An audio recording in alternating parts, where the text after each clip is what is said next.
नमस्कार मित्रों, आज की तारीख है 24 अप्रैल 2017 और ये मेरा वीडियो है इलेक्शन कमीशन कितना भ्रष्ट हो सकता है उसके ऊपर, क्योंकि ईवीएम के बारे में आता है कि भाई इलेक्शन कमीशन तो बहुत ईमानदार लोग वहाँ पे जाते हैं, बहुत ईमानदार लोग बैठते हैं, वो इंस्टीट्यूशन है, इंस्टीट्यूशन कभी रॉन्ग नहीं होता, जैसे डोंग कभी रॉन्ग नहीं होता, इलेक्शन कमीशन डोंग है, डोंग कभी रॉन्ग नहीं होता, वो मतलब वो कभी घपलाबाजी नहीं कर सकते। तो एक एग्जांपल मुझे देना है कि उन्होंने कैसी घपलाबाजी की। आप ये टाइनी URL टाइप करना, tinyurl.com, बिकाऊ BIKAU बिकाऊ CEC मतलब सेंट्रल इलेक्शन कमिश्नर, और इसके साथ दूसरा गूगल करना डिंपल यादव अनअपोज्ड। तो आपके पास ये न्यूज़पेपर लिंक आ जाएगा और ये घटना है, तारीख में आपको बता दूं,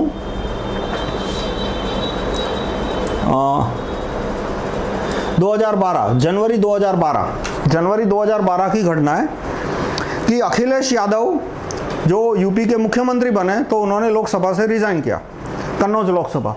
तो कन्नौज लोकसभा में उनकी वाइफ डिंपल यादव ने फॉर्म भरा। उस समय कांग्रेस को वोट चाहिए थे प्रेसिडेंट के इलेक्शन में, प्रणब मुखर्जी को प्रेसिडेंट का इलेक्शन था। तो समाजवादी पार्टी ने कहा कि हम हमारे सारे MP MLA के वोट हमको दे देंगे, आप कैंडिडेट मत खड़ा रखना। उन्होंने नहीं रखा। बीजेपी ने भी कोई कैंडिडेट नहीं रखा, हो सकता है पैसे वैसे दे दिए हो, जो भी हो। मायावती को हो सकता है उसके सामने बहुत सारे पुलिस केस चल रहे हैं, उसके साथियों के सामने। अखिलेश जी ने बोला होगा कि भाई पुलिस केस में रफा दफा कर दूंगा, तुम कैंडिडेट मत खड़ा रखो। BSP ने कैंडिडेट नहीं रखा, CPI CPM वाले भी बिक गए, तो कोई कैंडिडेट आया नहीं। लेकिन इंडिपेंडेंट तो आ ही जाएंगे, छोटा मोटा इलेक्शन होता है तो भी 5-10 इंडिपेंडेंट तो आ जाते हैं। लेकिन मजे की बात यह है कि काफ़ी दिनों तक एक भी इंडिपेंडेंट कैंडिडेट आया ही नहीं। मतलब आप बिलीव कर सकते हैं कि लोकसभा का बाई इलेक्शन है, ऐसा नहीं है पूरे कंट्री में इलेक्शन हो रहा है, एक जगह पे बाई इलेक्शन हो रहा है, पूरे यूपी में 1 या 2 ही सीट पे उस समय इलेक्शन हो रहा था, और एक भी इंडिपेंडेंट कैंडिडेट दिख रहा है कि बीजेपी नहीं आ रही, कांग्रेस नहीं आ रही, तो जितने anti-SP वोट है वो हमको मिलेंगे, हमको ज़्यादा मिलेंगे, हम ज़्यादा उभर के आएंगे, और कोई इंडिपेंडेंट आ नहीं रहा। अब वास्तविकता ये थी कि जो इंडिपेंडेंट कैंडिडेट जाते थे प्रपोजर को लेके, कलेक्टर पहले उनको फॉर्म ही नहीं देता था, फॉर्म रो पीट के कहीं से ले लिया उन्होंने, तो उनको SP के गुंडे भी मारते थे, पुलिस वाले भी उनको मारते थे, मतलब एक तरह का गुंडा राज वहां पे चला था। और उस समय पूरा कमांड किसका होता है? गवर्नमेंट का नहीं होता, इलेक्शन कमीशन का होता है। देखो यहां मेन बात आती है, उस समय पूरी पुलिस की मशीनरी, पूरी कलेक्टर की मशीनरी सेंट्रल इलेक्शन कमिश्नर के डायरेक्ट के अंडर होती है। तो लोगों ने फोन करना शुरू किया इलेक्शन कमिश्नर को। उस समय आप देख लीजिए कौन इलेक्शन कमिश्नर थे उस समय, अब रिटायर हो गए। उनको फोन किया कि भाई बचाओ, हमको यहाँ गुंडे फॉर्म नहीं भरने दे रहे, कलेक्टर फॉर्म नहीं दे रहा। तो कोई उन्होंने पुलिस प्रोटेक्शन का अरेंजमेंट नहीं किया। फिर रो पीट के जब बड़े पैमाने पे कंप्लेन आने लगी कि भाई ऐसा कैसा कि कोई इंडिपेंडेंट फॉर्म भरने ही नहीं आ रहा, तो खुद ही उन्होंने अपने जो SP के लोग थे, उन्होंने अपने 2 इंडिपेंडेंट कैंडिडेट को बोला कि तुम फॉर्म भर लो, ताकि दिखा सके कि नहीं ऐसा कि कौन कह रहा है फॉर्म नहीं आ रहा। ये देखो ये 2 लोग आए, फॉर्म भरा, कुछ नहीं हुआ, उनका किसी ने उनको कोई परेशान नहीं किया। और फिर जो आखिरी डेट चली गई फॉर्म भरने की, तब वो 2 लोगों ने विड्रॉ कर लिया, और इसलिए आप देख सकते हैं Dimple Yadav get elected unopposed.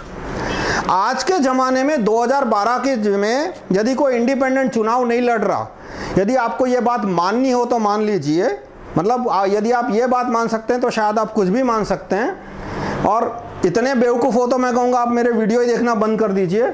जितने कम वीडियो, ऐसे बेवकूफ़ जितने कम वीडियो देखेंगे उतने अच्छा है।